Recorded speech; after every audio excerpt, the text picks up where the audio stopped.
Hi friends, welcome to my YouTube channel Sanjay Academy. कैसे हैं आप सभी लोग। आज हम लोग सीडीपी के प्रैक्टिस सेट नंबर 8 को करने वाले हैं। इससे पहले हम लोग 7 प्रैक्टिस सेट को बहुत अच्छे प्रकार से कर चुके। आज हमारा 8 है, ठीक है। तो आज के पेपर को बहुत अच्छे से हम करेंगे। आज जो हमारा ये प्रैक्टिस सेट है वो 20 अगस्त 2023 के प्रैक्टिस सेट जो जूनियर का पेपर हुआ था, पेपर नंबर 2, उस वो है पूरा प्रीवियस ईयर क्वेश्चन पेपर। और आज का जो सेट है बहुत ज़्यादा चैलेंजिंग है। जी हाँ, मैं सही बता रहा हूँ आपको खुले शब्दों में कि ये जो सेट है, आज वाला सेट अगर आपने अच्छे से लगा लिया और आपका अच्छा स्कोर अगर आ गया तो समझ लीजिए कैसा भी पेपर आ जाए आप पेपर को कर देंगे बिल्कुल। क्योंकि आज का जो हमारा पेपर रहेगा बहुत ज़्यादा चैलेंजिंग है, आराम से करिएगा। चलिए स्टार्ट करते हैं, अपना साथ में स्कोर करते चले। क्वेश्चन नंबर फर्स्ट है, विच of the following question promotes critical and creative thinking in children. निम्नलिखित में से कौन सा प्रश्न बच्चों के समालोचनात्मक व रचनात्मक चिंतन को बढ़ावा देता है। तो पढ़िएगा, इसके ऑप्शन कौन सा होगा इसमें। Which can be the best way to save the water and why. पानी के बचाव के लिए सबसे अच्छा तरीका कौन सा हो सकता है और क्यों। Where does water come from in your city. आपके शहर में पानी कहाँ से आता है। How many states and how many capitals are there in your country. आपके देश में कुल कितने राज्य और कितनी राजधानियाँ हैं। What is the name of your country and it's geographical location on the map. तब ये 4 ऑप्शन है। अब आप ऐसा एक ऑप्शन बताइए जिसमें कि बच्चे की क्रिटिकल थिंकिंग डेवलप हो रही हो और क्रिएटिव थिंकिंग, कुछ नया बच्चा सोच पा रहा हो। बिल्कुल, जैसे कि अगर मैं आपसे पूछ लूँ बच्चों से, ये बताइए क्या होगा अगर पेट्रोल खत्म हो जाए, ठीक है, कैसे वाहन चलेंगे, कैसे हमको लाइट मिल पाएगी, ठीक है। अगर कोयला खत्म हो जाएगा तब क्या होगा। तो इस प्रकार के बच्चे जो क्वेश्चन होते हैं वो ब्रेन स्टॉर्मिंग वाले क्वेश्चन होते हैं। इनमें बच्चे जो है बहुत सोचने पर ध्यान देते हैं।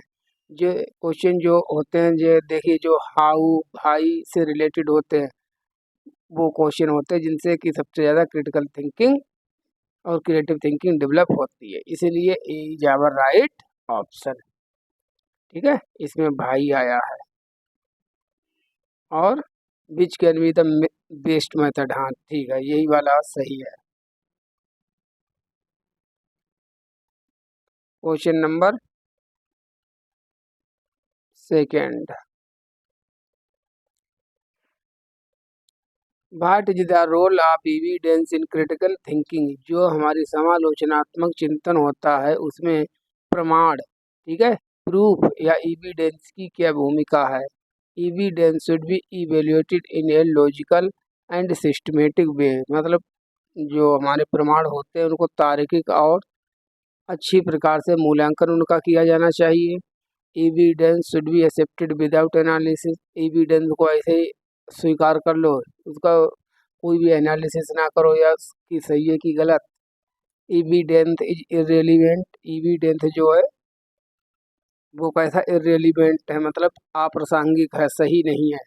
To critical thinking, critical thinking के लिए नहीं एविडेंस सही होता है, गलत। Evidence should be ignored. Evidence को इग्नोर करना चाहिए। इग्नोर आपको कुछ भी नहीं करना है। इग्नोरिंग जो है निगेटिव वर्ड है, तो दो तो हो गया नहीं। अब बी वाला क्यों नहीं होगा। Evidence should be accepted without any. अगर आपके लिए कोई एविडेंस आया, अगर आपने उसको एनालिसिस नहीं किया कि कैसा क्यों सही है क्यों गलत है, क्या क्या इसमें है, तब भी गलत है। तो इसलिए so B is our not correct answer. Number A is our right option. बहुत आराम से करिए, धीरे धीरे। चलिए क्वेश्चन नंबर थर्ड है हमारा, what does inclusive education Intel. Intel का मतलब होता है शामिल करना, अपने आप में समाहित करना। जो समावेशी शिक्षा है वो क्या, किस चीज़ को शामिल करती है, वो क्या है। Standard curriculum for all learners. देखिए स्टैंडर्ड वर्ड आ गया। स्टैंडर्ड मैंने आपको बताया कैसा वर्ड है, निगेटिव वर्ड है, इसलिए ये कैसा हो जाएगा, गलत। Segregation and categorisation of students on the basis of their ability. बच्चों की क्षमताओं के अनुसार उनका बंटवारा करना, उनका पृथक्करण करना। नहीं, आपको पृथक्करण किसी का भी नहीं करना है। Provisioning of only vocational education to learners with special needs, जिन बच्चों को स्पेशल नीड्स की आवश्यकता है, ठीक है, ऐसे आवश्यकता वाले शिक्षार्थियों को केवल व्यावसायिक शिक्षा का प्रावधान, केवल उनको व्यावसायिक शिक्षा दें।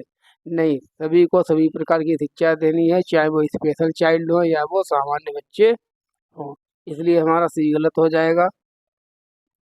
इंटर तो इंक्लूसिव एजुकेशन सीधी सी बात कहती है flexibility in the curriculum as a result of recognition of individual difference, व्यक्तिगत अंतरों की पहचान के परिणाम स्वरूप पाठचर्या में लचीलापन। जो लचीलापन वर्ड है वो सकारात्मक वर्ड है, वो पॉजिटिव है, और जो स्टैंडर्ड है, नॉर्मेटिव है, वो एक निगेटिव वर्ड है। क्वेश्चन सकारात्मक था, इसलिए हमारा डी जो है ऑप्शन सही है।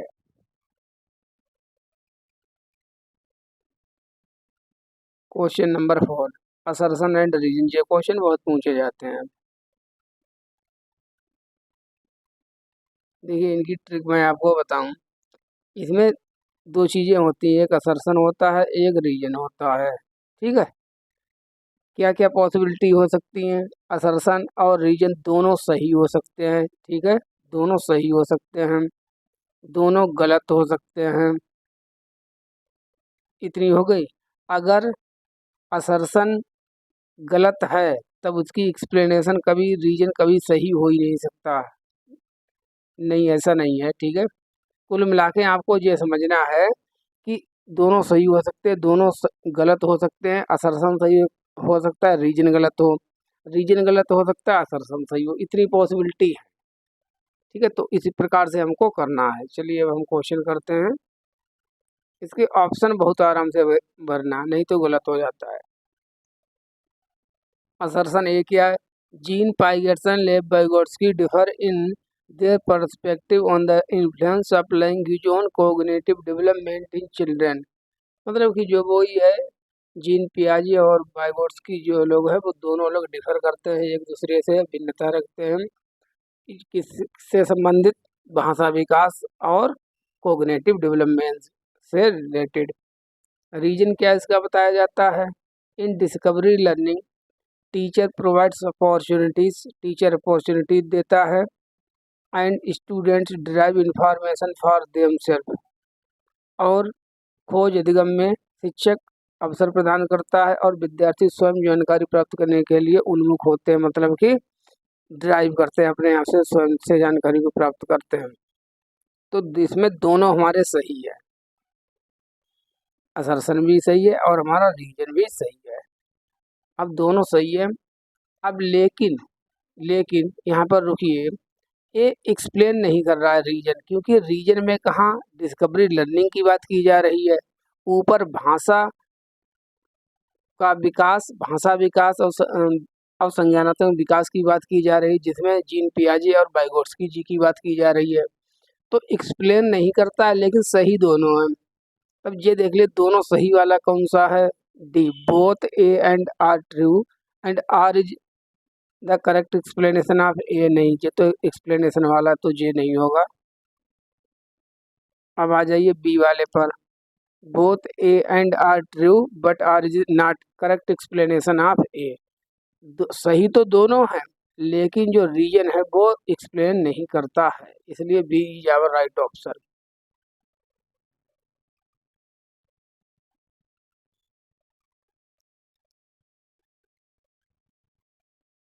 Question number 5, which of the following set correctly mentions the characteristics on which students who are gifted typically differ from other students in the class।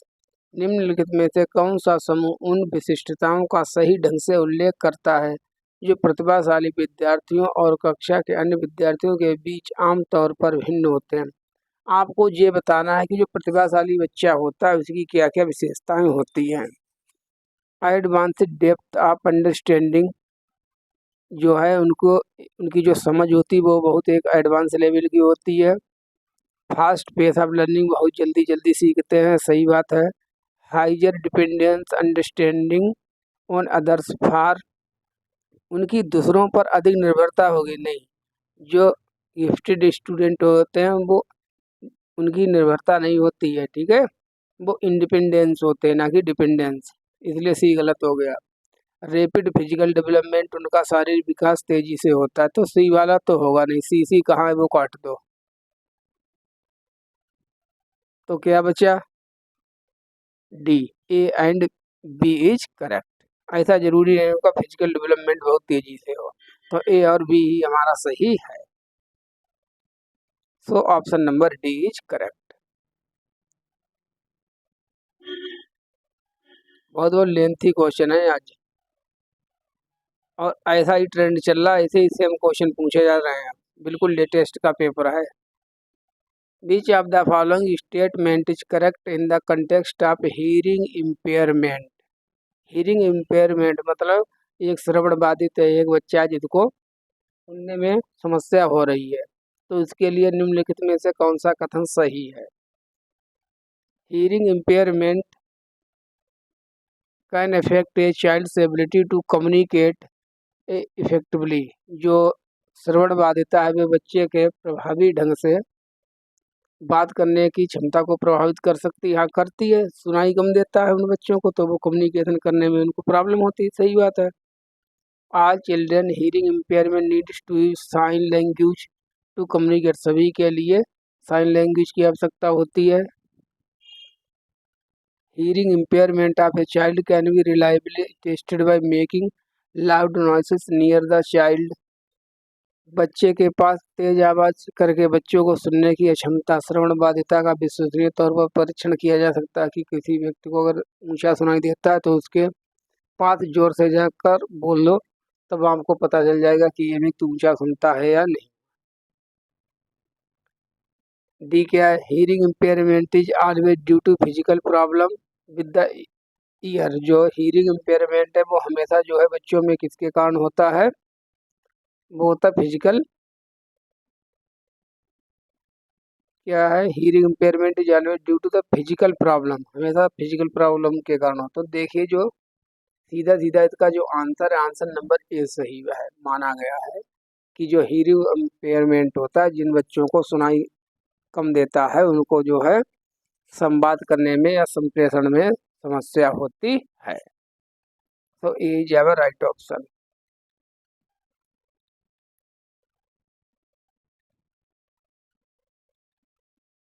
Question number 7, in the context of inclusion, curriculum learning expectations are the same in ... while in ... they are different। समावेशन के संदर्भ में पाठचर्या सीखने की अपेक्षाएं ... में समान है, जबकि में वे भिन्न है। किस चीज में समानता होती है, किस चीज में विसमानता होती है? क्या है इसमें? ऑप्शन भरना है हमको। मतलब एक समावेशी शिक्षा से संबंधित है। पाठचर्या कैसी होगी? एनरिचमेंट, एसिलिएशन, संवर्धन, गतिवर्धन, modification, accommodation. Assimilation, enrichment, accommodation, modification, समायोजन और संशोधन। तो देखिए इसका जो आंसर है मैं आपको बताऊं, समझा दूंगा। इसका ऑप्शन डी इज करेक्ट है। कैसे? जो समावेशी शिक्षा होती है उसमें सभी को समायोजित किया जाता है, चाहे वो विकलांग बच्चा हो या किसी भी गरीब परिवार का बच्चा, किसी भी प्रकार का कैसा भी बच्चा, सभी को आपको लेना है, कुल मिला के बात ये है, ठीक है। तो सबका आपको समायोजन करना है। अब सभी बच्चों की आवश्यकताओं के अनुसार ही आप अपनी पाठचर्या में क्या करेंगे? संशोधन करेंगे। बच्चों के नीड्स के आधार पर आप बच्चों को पढ़ाएंगे। तो यहाँ पर होगा मॉडिफिकेशन, इसको चेंज करेंगे। ये जो क्वेश्चन है वो चैलेंजिंग है, आपको लग रहा होगा, ठीक है, इसलिए इसका option number D is correct.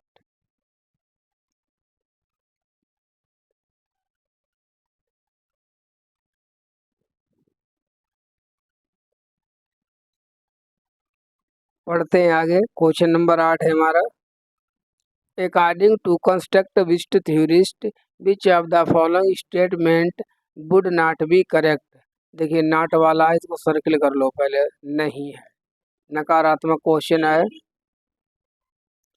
निम्नलिखित में से जो कंस्ट्रक्टिविस्ट रचनावादी सिद्धांतकार हैं उनके अनुसार कौन सा कथन सही नहीं होगा। 3 सही होंगे, 1 गलत होगा, वही पहचानना है। नॉलेज इज सब्जेक्टिव, जो ज्ञान होता है वो व्यक्तिपरक होता है, सही बात है, पर्सन टू पर्सन वेरी करता है एक्सप्लेनेशन किसी भी चीज़ की। Learners construct knowledge in their social and cultural context, जो बच्चे होते हैं सीखने वाले लर्नर्स होते हैं वो जो नॉलेज का निर्माण करते हैं वो अपने सामाजिक और सांस्कृतिक संदर्भ में बनाते हैं, सही है। Learners need to be extrinsically motivated to ensure effective learning, बच्चों को अच्छी प्रकार से सिखाने के लिए उनको बाहरी रूप से प्रेरित करना चाहिए। ये गलत हो गया, बाहरी रूप से नहीं, इंट्रांजिकली हमको मोटिवेट करना है। एज ए टीचर आपको बच्चों को हमेशा इंट्रांजिकली मोटिवेट करना है, इंटरनल मोटिवेशन करना है आंतरिक रूप से, ना कि बाहरी रूप से। तो नाट वाला है यही हमारा सही है। गलत है इसलिए सही है, क्यों? क्योंकि क्वेश्चन है नकारात्मक, गलत है इसलिए। So C is our right option.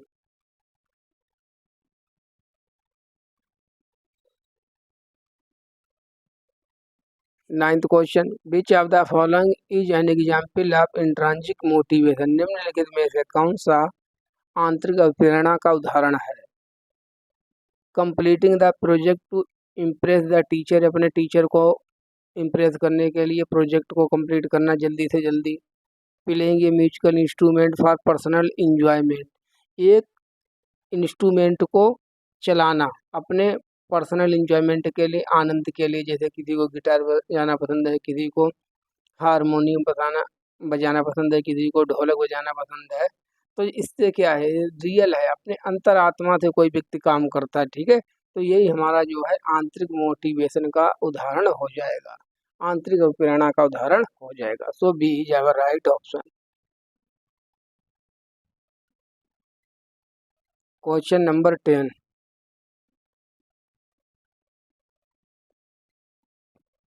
Assertion और reason. Teachers should work hard to break down student stereotype of particular ethnic group. Reason क्या बता रहे हैं, एक की educational objective is to enable student to engage in self reflection. मतलब इसका ये हुआ कि टीचर को, असर्शन का मतलब यह है कि टीचर को बच्चों की किसी भी जातीय समूह के प्रति जो उनकी धारणा है, रूढ़िवादिता को तोड़ने के लिए प्रयास करना चाहिए, कठिन परिश्रम करना चाहिए। बिल्कुल सही बात है। किसी के भी प्रति अगर धारणा बनी है जैसे कि एसटी लोग कुछ नहीं कर सकते हैं, तो हमको भारत की हमारी राष्ट्रपति जो श्रीमती द्रौपदी मुर्मू जी हैं उनका उदाहरण दे दीजिए कि देखिए भारत की राष्ट्रपति बन सकती हैं। तो एक जो ब्रेक डाउन होगा, उनकी जो रूढ़िवादी सोच है वो कहीं ना कहीं ब्रेक होगी और टूट जाएगी, ठीक है। तो इसलिए हमको ऐसे उदाहरण देने चाहिए। रीजन क्या बता रहे हैं, ए की educational objective is to enable students to engage in self reflection, बच्चों को स्वयं से सोचने के लिए, उनको हमको सीखने के लिए, स्वयं से सोचने के लिए कि क्या जो तुम सोच रहे वो सही है कि गलत है। सेल्फ रिफ्लेक्शन, स्वयं से पूछो कि जो मैं जेंडर बायसनेस कर रहा हूँ या जो मेरे अंदर रूढ़िबद्धता है इसके ऊपर उनको रियलाइज कराओ, अपने आप से सोचने के लिए उनको प्रोत्साहित करो, आत्मचिंतन के लिए बढ़ावा दो।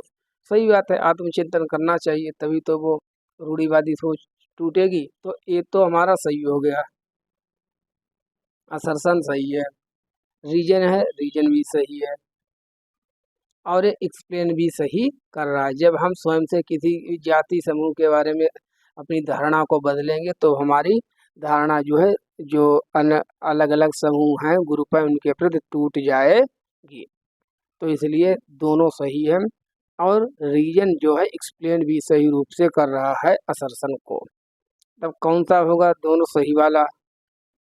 अच्छा, both are true and not correct, इसमें जे है, डी होगा, ए एंड आर ट्रू और correct explanation. So D is our right option.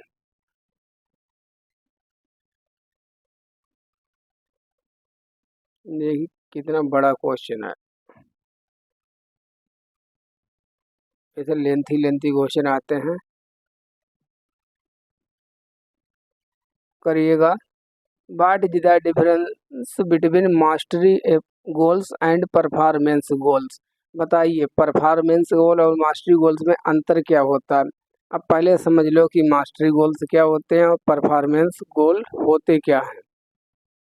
देखिए मैं आपको बताऊं, मास्टरी गोल का मतलब होता है जैसे अगर मैं सीटेट दे रहा हूँ मुझे, ठीक है, तो एक तो तरीका ये है कि जैसे मुझे नंबर लाने हैं कैसे भी पढ़ के, चाहे मुझे रटना पड़े या कुछ भी करना पड़े निमोनिक्स बना के पढ़ना पड़े, बस मेरी परफॉर्मेंस जो है 150 में से मेरे 110 नंबर जो हैं आ जाएं, 110 नंबर आ जाएं 150 में। तो ये तो मैं केवल परफॉर्मेंस के लिए पढ़ रहा हूँ, आगे पेपर के बाद तुरंत मैं सब कुछ चाहूँ भूल जाऊँ, उससे मुझे कोई मतलब सीखना नहीं है, बस मुझे मेरी परफॉर्मेंस सही हो जाए।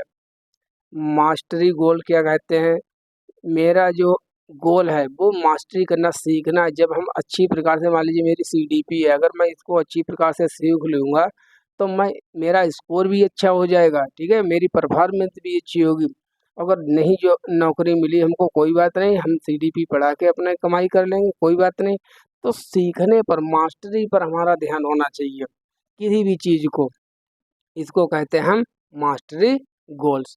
और एक होती परफॉर्मेंस गोल, एक होती फेलियर अवॉइडेंस की कैसे भी करके हम पास हो जाएं, कि चाहे तो हमारे 82 ही आ जाए या 90 ही आ जाए, बस हम पास हो जाएं, ठीक है। तो ये दोनों अप्रोच जो होती है परफॉर्मेंस और ये फेलियर अवॉइडेंस वाली, ये दोनों गलत होती हैं, ये सही होती, मास्टरी वाली हमेशा सही है, इसको हमेशा सही लेना, ये पॉजिटिव होती है। जो थ्री इडियट में चतुर रामलिंगम होता है वो परफॉर्मेंस वाला होता है, बस उसको फर्स्ट आने की पड़ी रहती है।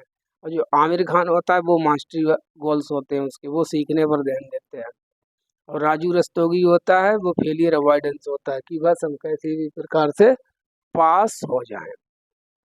अब करिए ऑप्शन, कौन सा ऑप्शन इसमें होगा। Mastery goals are focused on avoiding failure, while performance goals are focused on gaining approval and recognition from others. महारत लक्ष्य विफलता से बचने पर केंद्रित होते हैं। मास्टरी गोल्स केवल इसलिए होते हैं कि केवल हम फेल ना हो जाए, ठीक है।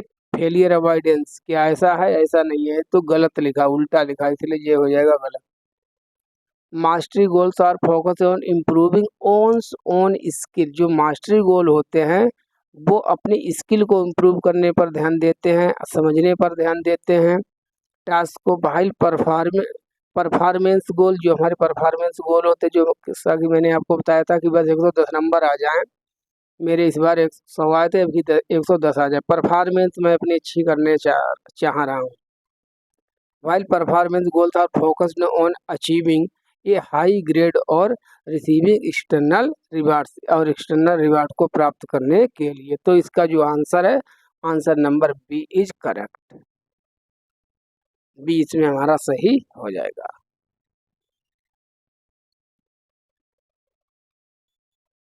क्वेश्चन नंबर 12, सिबलिंग रिलेशनशिप, भाई बहन के रिश्ते बताइए कैसे होते हैं।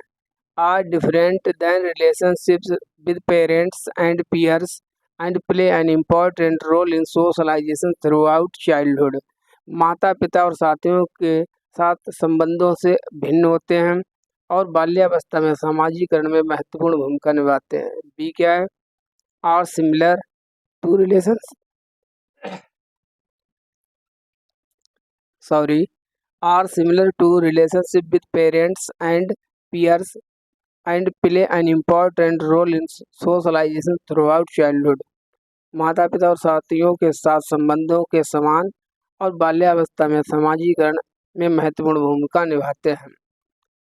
Play an important role only during early childhood, do not have much role in socialisation, जो हमारे भाई बहन होते हैं उन, वो हमारे सोशलाइजेशन में कोई भी रोल अदा नहीं करते, नहीं ऐसा नहीं है।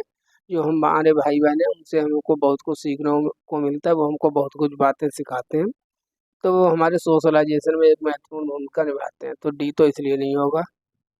अब ये सी वाला इसलिए नहीं होगा, ओनली है कि केवल जो हमारा जो है चाइल्डहुड, जो बचपन होता है बाल्यावस्था, तभी हम सीखते हैं, नहीं उसके बाद भी वो हमको सिखाते रहते हैं, हम सीखते रहते हैं, इसलिए सी हमारा गलत हो गया।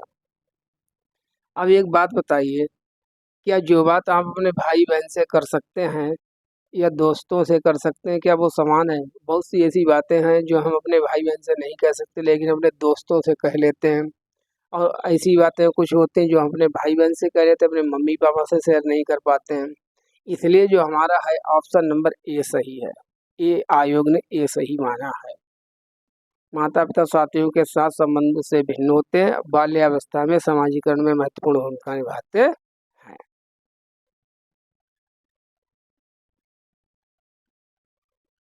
ऑप्शन नेक्स्ट है हमारा क्वेश्चन नंबर 13।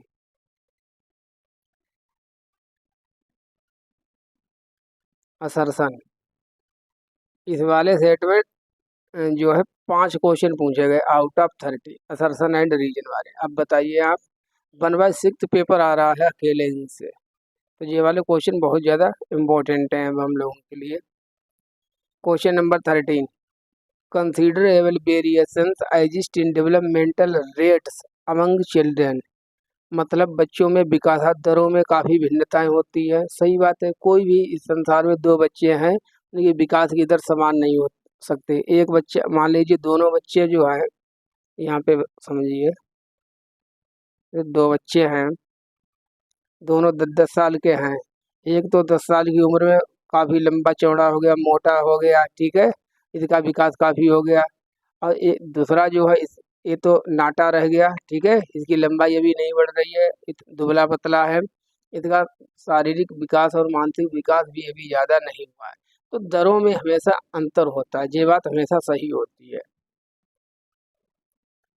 रीजन क्या है? Development difference are an invisible result of complex interaction of genetic and experiential variation. जो विकास में भिन्नताएं होती हैं वो किसके कारण होती है? जेनेटिक मतलब आनुवांशिक, और एक्सपीरियंशियल वेरिएशंस का मतलब होता है अनुभवात्मक विभिन्नताएं, ठीक है, जिसको हम इन्वायरमेंटल भी कह सकते हैं, इसके कारण होती हैं। हाँ, सही बात है, क्योंकि जो हमारे जो विकास में भिन्नता होती है वो आनुवांशिक और हमारे पर्यावरण कारकों के कारण होती है।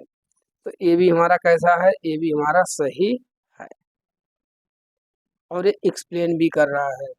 सही भी है, एक्सप्लेन भी कर रहा है, तो कौन सा हो जाएगा इसमें? Answer number D.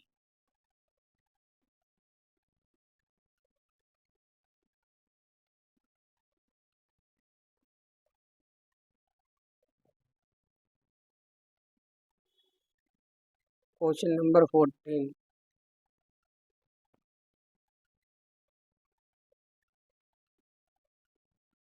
which principle of development is illustrated in the following statement।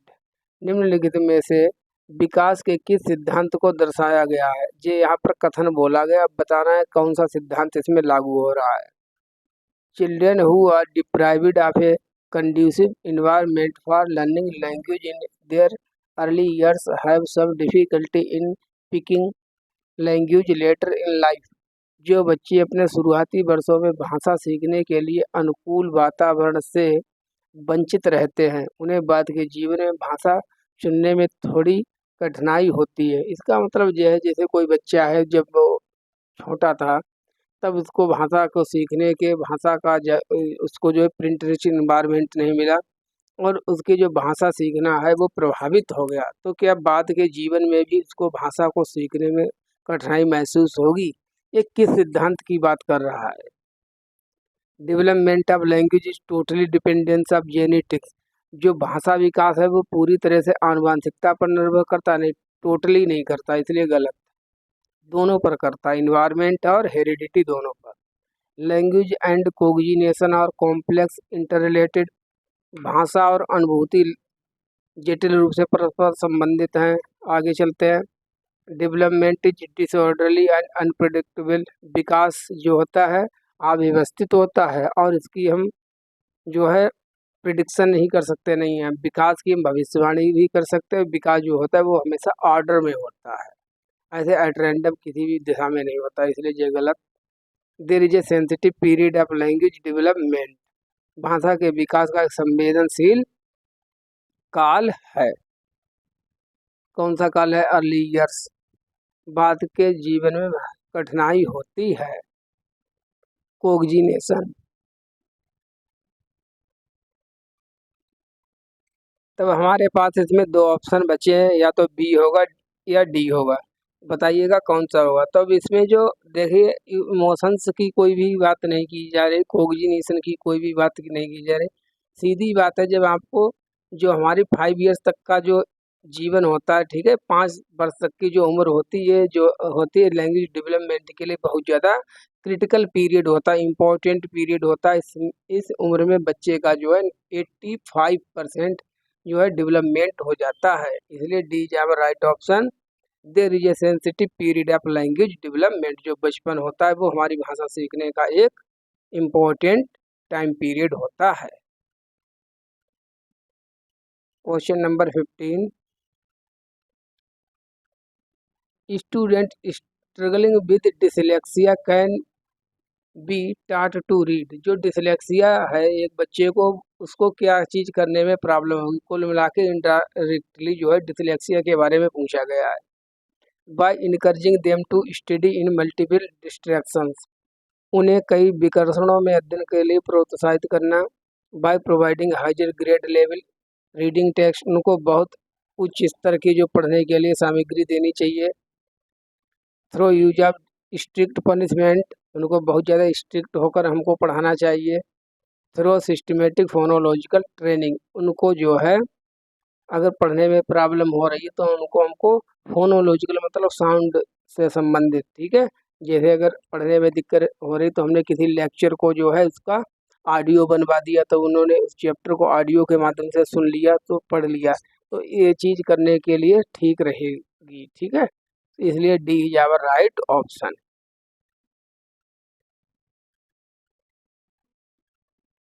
Question number 16,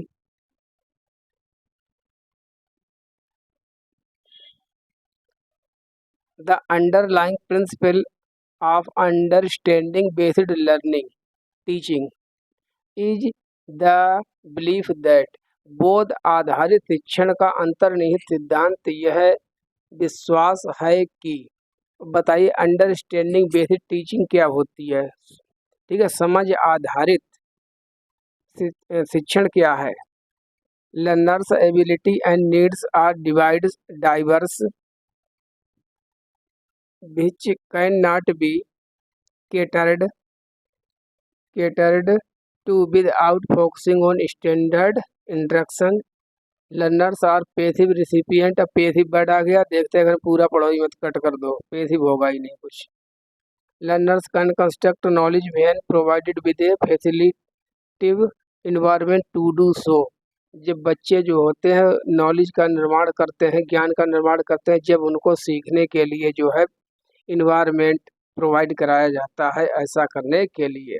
इसीलिए यही हमारा सही हो जाएगा, C is our right option.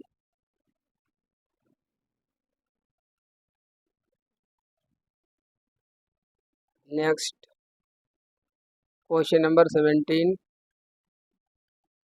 How can a teacher help a man who is struggling with complex problem develop problem solving skill. एक ऐसा है student जिसको प्रॉब्लम सॉल्विंग में समस्या होती है, स्किल नहीं है उसके अंदर, तो आप उसकी एज ए टीचर अगर आप हैं तो उसकी आप समस्या को, समाधान की स्किल को आप कैसे इम्प्रूव करेंगे, क्या करेंगे, इसकी आप कैसे मदद करेंगे। Encourage him to brainstorm and generate ideas. उसको हम कहेंगे कि ब्रेन स्टॉर्मिंग करे और विचार उत्पन्न करने के लिए प्रोत्साहित करेंगे। Tell him to give up on the problem. उसे कहकर समस्या को सुलझाना छोड़ दे, ठीक है, गिव अप कर दे। क्या हम ये कहेंगे कि समस्या करो ही मत, सॉल्व छोड़ दो, सबसे अच्छा तरीका यही है? नहीं, ये तो कुछ नहीं है, नॉनसेंस है। डिस्करेज हिम, हम उसको डिस्करेज करेंगे, डिस्करेज वर्ड आगे मत पढ़ो, कट कर दो। Provide him with the answers, उसे उत्तर प्रदान करेंगे, सीधे सीधे उसे समस्या का हम उत्तर अपनी तरफ से बता देंगे, ये सब बातें गलत हैं। उसको हम कहेंगे कि अपने माइंड से सोचें कि इसके क्या नए नए आंसर हो सकते हैं, कैसे हम इसको कर सकते हैं प्रॉब्लम सॉल्विंग को। क्योंकि ब्रेन स्टोर्मिंग का मतलब ये है, अगर मान लो ऐसा क्वेश्चन पूछ लिया जाए, क्या होगा अगर सभी लोग दोनों पैरों पर संतुलन करना छोड़ दें, ठीक है, खड़े होना छोड़ दें, तो क्या होगा, कैसे चलेंगे। क्या होगा अगर भारत में कोयला और पेट्रोल ना रहे तो कैसे ट्रांसपोर्टेशन चलेगा, कैसे हमारी जो है नॉर्मल लाइफ रन करेगी। ठीक है, तो इससे बच्चे सोचेंगे, माइंड पर ध्यान देंगे और समस्या समाधान करेंगे। तो A is our right option. Question number 18, a conducive classroom environment for learning in middle classes centres around. माध्यमिक कक्षाओं में अधिगम के लिए एक अनुकूल कक्षा का वातावरण पर केंद्रित होता है। किस पर केंद्रित होता है? फियर ऑफ पनिशमेंट एंड एम्ब्रेसमेंट, सजा और शर्मिंदगी, पनिशमेंट तो आपको देना ही नहीं है बिल्कुल। कोऑपरेटिव लर्निंग, सहकारी अधिगम, कॉम्पिटिटिव इथोस, आपको स्कूल में या क्लासरूम में कभी भी जो कॉम्पिटिटिव वातावरण है वो क्रिएट नहीं करना है। कंडीशनिंग है, रीइंफोर्समेंट नहीं, रीइंफोर्समेंट की नहीं और कंडीशनिंग की भी बात नहीं कर रही है, सीधी है। इसकी बात किसने की है? लेव बाइगोट्स की है कोऑपरेटिव लर्निंग की बात। जो सबसे अच्छी प्रकार से बच्चे सीखते हैं वो समूह में सीखते हैं। इसको इन्होंने सोशल कंस्ट्रक्टिविज्म कहा है, सामाजिक रचनावाद कहा है। So B is our right option. Lev Vygotsky believe that development, लेव बाइगोट्स्की के अनुसार विकास है, बताइए क्या विकास है? Is discontinuous in nature, discontinuous है नहीं, विकास हमेशा कंटिन्यूस होता है। Is an unfolding of genetic programming, आनुवांशिक प्रोग्रामिंग का खुलासा, मतलब कि विकास क्या होगा कैसा होगा सब पहले से निर्धारित होता है। रिजल्ट डायरेक्टली फ्रॉम मेचूरेशन, सीधे सीधे परिपक्वता से संबंधित है। Results directly from social interaction, सामाजिक अंतःक्रिया का परिणाम होता है। तो जब भी लेव बाइगोट्स्की का नाम लिया जाएगा तब आपके माइंड में सोशल इंटरेक्शन, सामाजिक अंतःक्रिया आनी चाहिए। So D is our right option. Lev Vygotsky की मैंने आपको ट्रिक भी बताई थी, SCL, S for society, C for culture, L for learning. जहाँ पर समाज, संस्कृति और भाषा की बात आ जाए कहीं पर भी तब उसका आंसर लेव बाइगोट्स्की होगा। Question number 20, according to Piaget, Jean पियाजे के अनुसार the four qualitatively quantitatively different stage, पियाजे के अनुसार गुणात्मक रूप से, ठीक है, क्वालिटी रूप से चार भिन्न अवस्थाएं हैं। हाँ, इन्होंने चार अवस्थाएं दी हैं, तो क्या हैं? Very vastly across the various cultures in the world, दुनिया की विभिन्न संस्कृतियों में व्यापक रूप से भिन्न होती हैं। Illustrate that children's mind are miniature adult minds, उदाहरण देकर समझाते हैं कि बच्चे का मन लघु वयस्क मन होता है। Are dependent upon the genetic codes of the children, represent universal patterns of development of children. तो जो इसका मतलब है, जो जीन पियाजे ने अपनी जो अवस्थाएं दी थी, ठीक है, चार, SPCF, जैसा कि इनसे बहुत क्वेश्चन पूछे जाते हैं। SPCF, जीन पियाजे के ऊपर मैंने एक स्पेशल वीडियो बनाया है, उसको जाकर देख लीजिए, सब आपके क्वेश्चन सही हो जाएंगे। तो जो अवस्थाएं थी, इन्होंने अवस्थाएं इस आधार पर दी थी कि जो बच्चे होते हैं, जो उनका माइंड जो होता है वो एक लिटिल साइंटिस्ट की रूप से काम करते हैं। इन्होंने बात भी की है लिटिल साइंटिस्ट की। So B is our right option.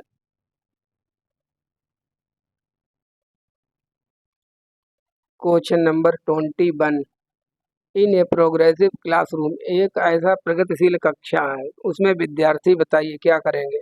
Do not ask many question, प्रश्न नहीं पूछते हैं, तो कैसे कहा है कि progressive classroom. Ask question to the teacher, ठीक है, शिक्षक से प्रश्न पूछते हैं, सही है। Ask question to each other, एक दूसरे से स्टूडेंट से क्वेश्चन पूछते हैं, ठीक है, ए बी से भी पूछता है, बी ए से पूछता है, ठीक है। आस्क देम सेल्फ क्वेश्चन, स्वयं से क्वेश्चन पूछते हैं, ये भी बात है, सेल्फ रिफ्लेक्शन को दर्शाते हैं। तो इसमें कौन सा सही हो जाएगा? तब B, C, D तीनों सही हैं। सो C is our right option. ये सही नहीं है। क्वेश्चन नंबर 22, कितने कितने बड़े हैं इसमें question.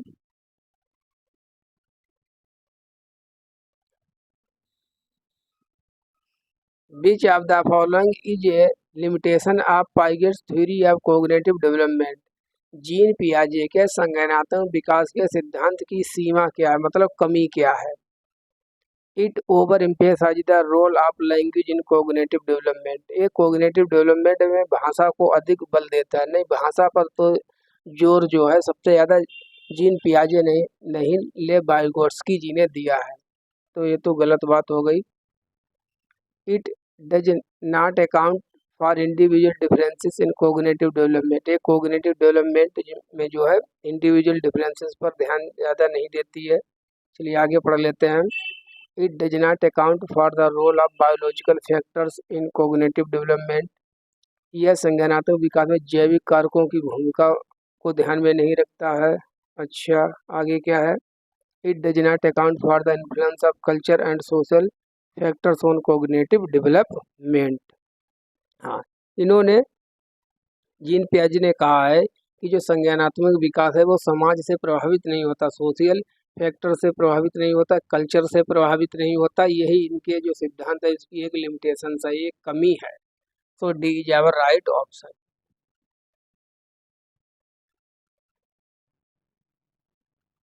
Question number 23। Assertion. Every year Lata class 7th teacher invite a female math professor and a male nurse to her class to discuss careers in these fields. मतलब एक लता है, वो प्रत्येक साल 7वीं कक्षा की शिक्षिका है, ठीक है। अपने विद्यालय में एक महिला गणित प्रोफेसर को, फीमेल मैथ प्रोफेसर को बुलाती है, और एक मेल, ठीक है, पुरुष नर्स को बुलाती है, कक्षा में आमंत्रित करती है, ठीक है। क्यों करती है, सुनिए आराम से। रीजन क्या बता रहे हैं।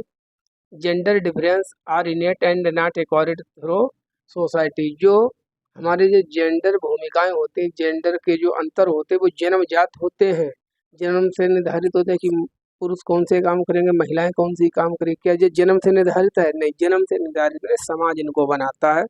इसलिए हमारा रीजन वाइज गलत हो गया।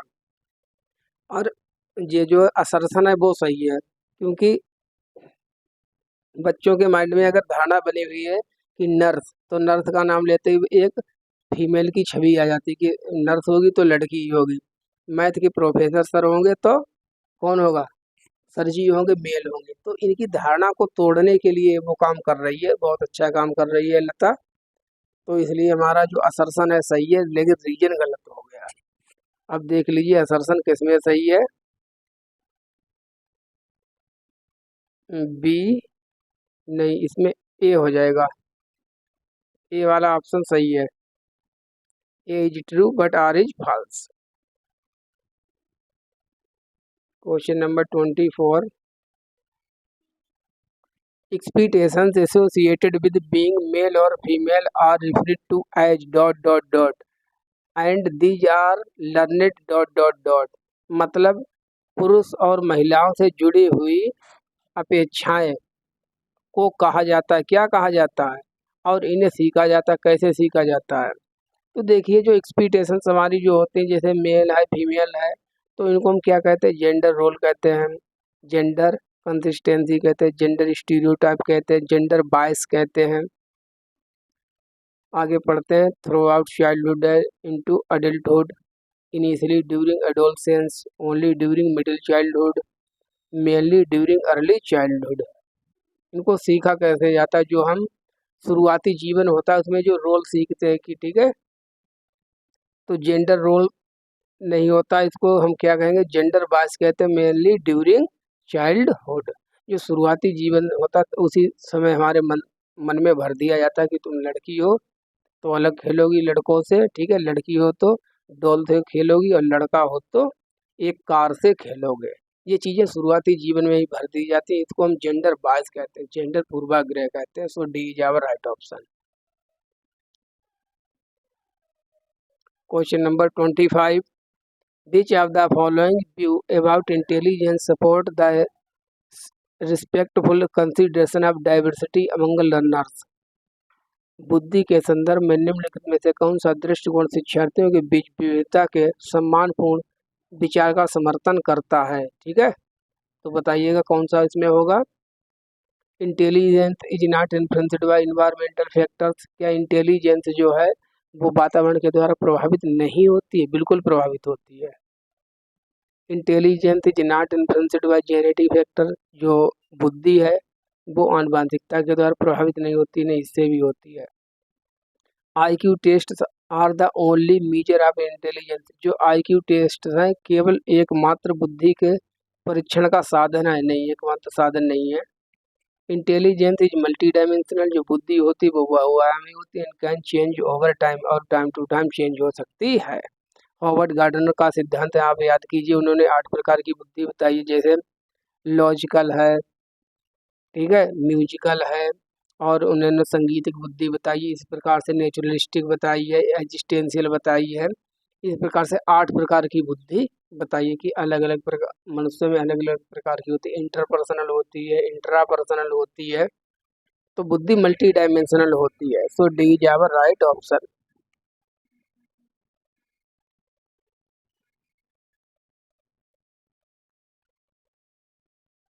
Question number 26, who among the following critique the concept of general intelligence and proposed an alternative theory of intelligence, निम्नलिखित में से किसने सामान्य बुद्धि की अवधारणा की आलोचना की और बुद्धि का एक वैकल्पिक सिद्धांत प्रस्तावित किया? ऐसा वो कौन सा मनोवैज्ञानिक था जिन्हें जो सामान्य बुद्धि होती, देखिए जो स्पीयरमैन थे उन्होंने द्विकारक बुद्धि का सिद्धांत दिया, जी एंड यस, ठीक है। सामान्य बुद्धि और विशिष्ट बुद्धि 2 प्रकार की बुद्धि बताई है स्पीयरमैन ने, ठीक है। तो इसकी अवहेलना किसने की है, इसकी जो है आलोचना किसने की है? तो इसकी आलोचना देखिए, स्पीयरमैन ने तो द्विकारक सिद्धांत दिया था, लेबोइगोट्स्की और जीन पियाजे, इनका बुद्धि सिद्धांत से कोई लेना देना नहीं है, तो बेचारे मासूम हैं। इन्होंने तो संज्ञानात्मक विकास के सिद्धांत दिए, तो हमारा B is our right option. Howard Gardner multiple intelligence की थ्योरी इन्होंने दी है, 1983 में दी थी, 8 प्रकार की बुद्धि बताई है। Lawrence Kohlberg theory has been critic by Carol Gilligan, ये बहुत क्वेश्चन पूछा था। जो कैरोल गिलिगन थी वो कोलबर्ग की एक स्टूडेंट ही थी, इन्होंने अपने गुरु की ही आलोचना की थी सिद्धांत को लेकर कि जो आपने सिद्धांत दिया है वो गलत है, उसकी कमी है। तो इन्होंने बताया था कमी क्या है, कमी इन्होंने बताई थी कि जो लॉरेंस कोलबर्ग थे उन्होंने जो अपने जो प्रयोग किए थे बच्चों पर, उसमें सभी मेल को लिया था, ठीक है। तो कैरोल गिलिगन का कहना था आपने एक्सपेरिमेंट सभी को बच्चों को लिया है जो कि मेल है, जो फीमेल होती हैं इनकी जो अलग प्रकार से इंटेलिजेंस होती है, इनकी जो अलग है इमोशनल स्टेट होती है, इनकी नैतिकता अलग होती है। तो जो आपका सिद्धांत है वो जो है नारीवादी दृष्टिकोण को जो है इग्नोर करता है, यही आपके जो है सिद्धांत की आलोचना है। तो अब कीजिए, क्या कहा था? Ignoring gender difference in moral reasoning, नैतिक तर्क में लैंगिक भिन्नताओं की उपेक्षा करने के लिए, not applying quantitatively methods of analysis, presenting a stage theory of moral development, collecting data bye means of real life situations. नहीं, तो इसमें क्या हो जाएगा कि सीधी बात है ये है कि ईगो ने मेल फीमेल को इग्नोर किया था, फीमेल को इग्नोर कर दिया, सभी मेल को ही लिया था अपने एक्सपेरिमेंट में। यही इनकी कैरोल गिलिगन ने आलोचना की थी कि आपको फीमेल को भी लेना चाहिए था क्योंकि उनकी नैतिकता अलग प्रकार की होती है। ये क्वेश्चन भी बार बार पूछा जाता है, कैरोल गिलिगन जो थी इनकी स्टूडेंट ही थी। क्वेश्चन नंबर 28,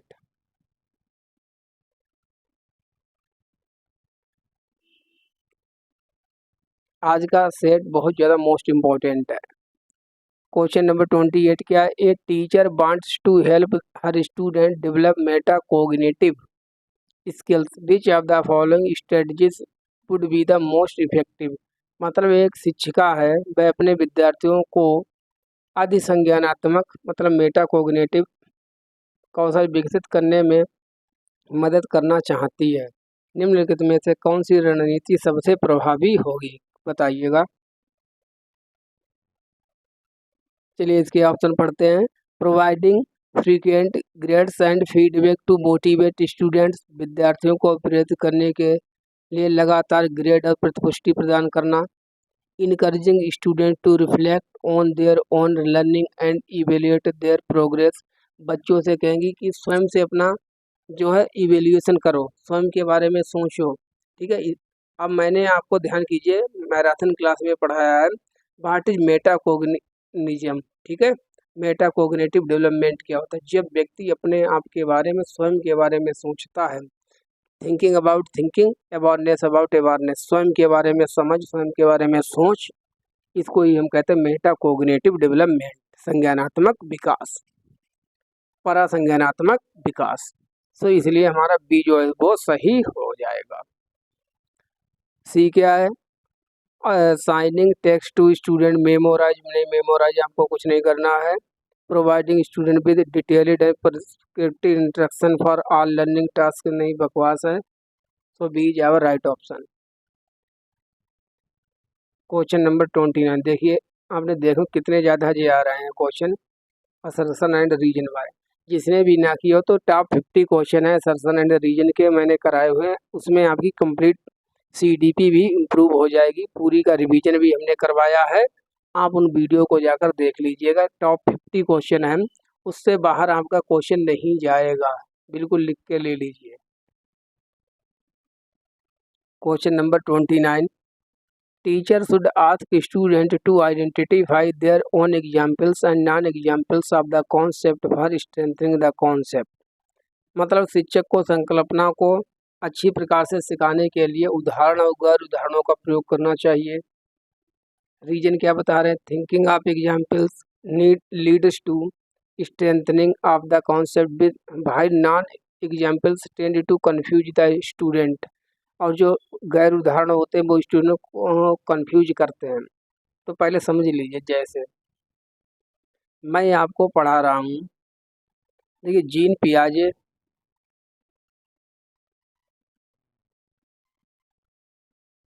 वन मिनट, पियाजे और बाइगोट्स्की,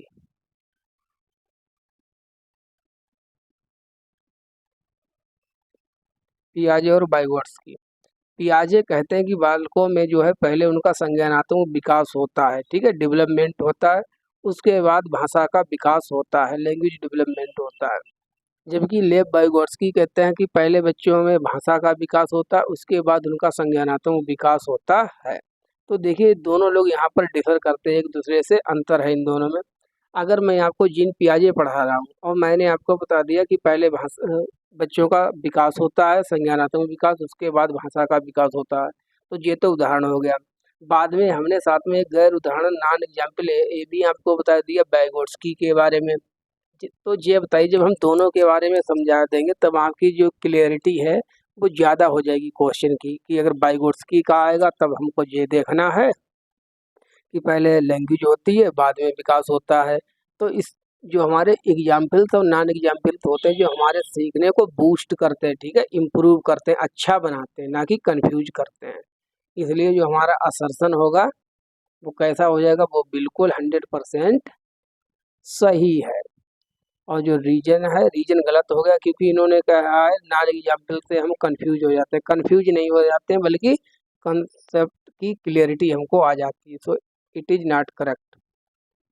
अब बताइए कौन सा सही हो जाएगा? A is true but R is false. Last question,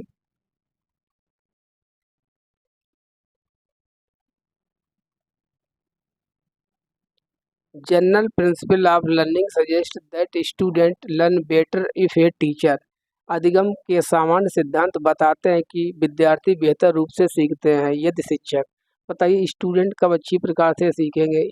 अगर शिक्षक क्या करें? First introduce the